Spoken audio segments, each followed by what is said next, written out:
The topic of this show is youth literacy, but I think it has moved from youth literacy really to my guest, Mr. Alana McLaughlin.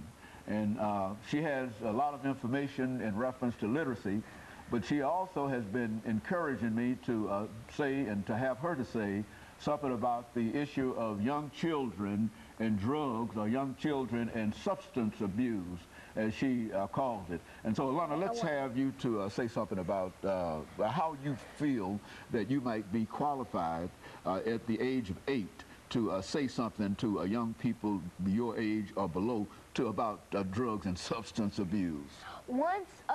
Sometimes when my parents drive me around a bad neighborhood, I experience kids smoking weed or tobacco, and it just breaks my heart to see that they do that, because how could they grow up doing that? It literally breaks my heart, because it just kills it to know that they're just giving up on themselves and turning to tobacco and weed and drugs and alcohol to solve their problems. Well, you know that's not going to solve their problems. It's going to make it worse.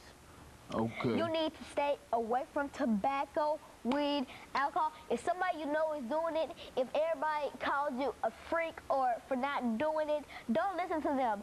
You're the coolest one for not doing it. You're going to be cool for not smoking tobacco. If somebody tells you to drink this and it'll make you cool and popular and pretty, don't. You're the coolest person if you don't. I will assure you that nobody will pick on you or anything, but you'll be my friend if you do not smoke tobacco or weed, or don't smoke. Stay away from anybody who smokes tobacco. If your parents or anybody, if you know if they smoke tobacco, you can help raise awareness to keep them away from tobacco. No. I encourage you to raise awareness like me to stay away from smoking, drinking, and all those because a cigarette has all those acids and fumes that when you smoke it, you're not only breathing in smoke, you're breathing in all those deadly fumes. You could die, because one man, he was 12, he started smoking and he had mouth cancer. Bumps started raising on his mouth. I bet nobody wanted to kiss him. So if you drink or smoke and think you'll get a day for prom, you ought to be wrong. Lon, well, look, and when you look at this whole issue of young people and substance abuse, what are some of the effects of all of this substance abuse that you're talking about on the body? I think you've indicated that cancer is one of the impacts, but what are some of the other things that your research tells you about the harm of tobacco and alcohol and et cetera? Are there any health conditions that are associated with that? Talk about something that you might know in reference to that. The normal human lungs are perfectly fine, you know, blood, strong through, you're fine. If you smoke, your lungs begin to not work properly, and soon your lungs will not function right, and soon the air, they make little clots, and it'll clog your bloodstream, and blood won't go through your heart, and eventually your heart will stop pumping, and eventually you will die from that. You think that, in other words, I think they call it cardiovascular, some of the cardiovascular disease, heart attacks, heart attacks, strokes. cancer, mouth cancer, leg cancer. I assure you, you won't be happy until you kill yourself if you are smoking. And so so you would be specific in terms of talking to young people your age. Do you find among the young people your age that they're involved in some of the things that you're talking about here?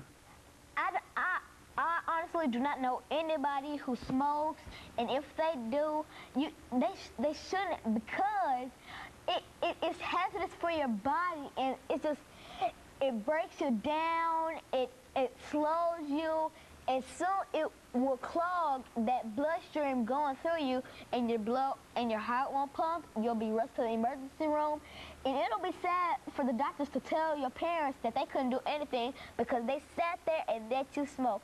Has anybody heard of the 2-year-old who smokes 40 cigarettes a day? His dad said he's perfectly fine. Look at him. He's as chubby as God knows what. Now, search the 2-year-old smoking baby. Smokes 40 cigarettes a day. Now, I actually do not know anybody who smokes, but I sure don't know anybody who's a 2-year-old baby who smokes. He started smoking at 18 months, 40 cigarettes a day, an addiction. Now he's in rehab. I don't think he'll go. When he gets to elementary school, I honestly do not think he's gonna make any friends because his mouth gonna be smelling like tobacco. I honestly say he should eat some nicotine. That's what he should be eating 40 times a day. Not cigarettes, but nicotine. Get off the cigarettes, get some nicotine. And so these are your words to people your age, and you're sincere in reference to it.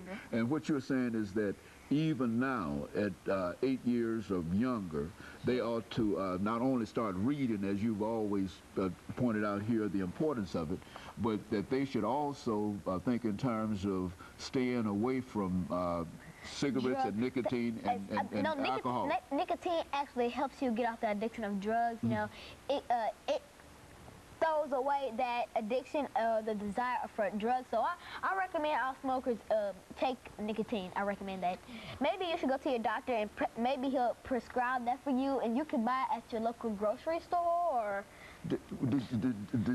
where did you hear that this about nicotine? Well, sometimes when I watch TV, you know, Channel 5, CNN, Inside Edition, I see commercials for this type of, I think, gum called nicotine, and it throws away that desire or that want